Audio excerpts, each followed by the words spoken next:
Dobra komunikacija danas je jedna od temeljnih kompetencija prožeta u svim sferama društvenog, osobnog i poslovnog života. Upravo zato naš je cilj obrazovati stručnjake koji razumiju ljude, odgovorno upravljaju komunikacijskim procesima i stvaraju vrijednost u svakoj organizaciji.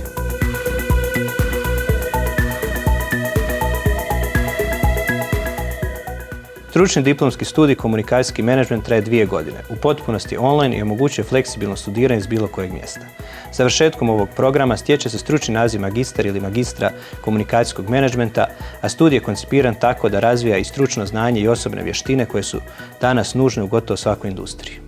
Suvremene organizacije trebaju stručnjake koji razumiju internu i eksternu komunikaciju, odnose s javnošću, ljudske resurse, marketing, medije i korporativne komunikacije. Tržište rada traži multidisciplinarnost, kritičko mišljenje i sposobnost preuzimanja odgovornosti za komunikacijske procese.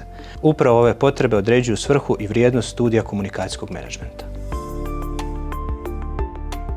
Na ovom studiju željeli bismo postići to da nakon diplome naši studenti budu otvoreni prema novim idejama, izazovima, ali i spremni preuzeti odgovornost. Upravo zato njegujemo ideju da je znanje bitno, ali jednako tako bitne su i kompetencije poput kritičkog razmišljanja, timskog rada te artikuliranog izražavanja.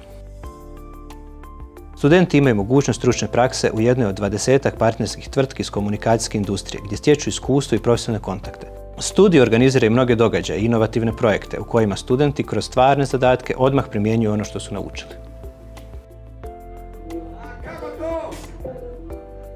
Ovaj se studij posebno preporučuje svima koji smatraju da imaju poteškoće u komunikaciji ili da nisu dovoljno sigurni u javnim situacijama. Praksa pokazuje da mnogi studenti dožive snažan osobni pomak. Razviju samopouzdanje, postanu vješti u društvenim interakcijama i izlaze iz studija s osjećajem profesionalne i osobne slobode.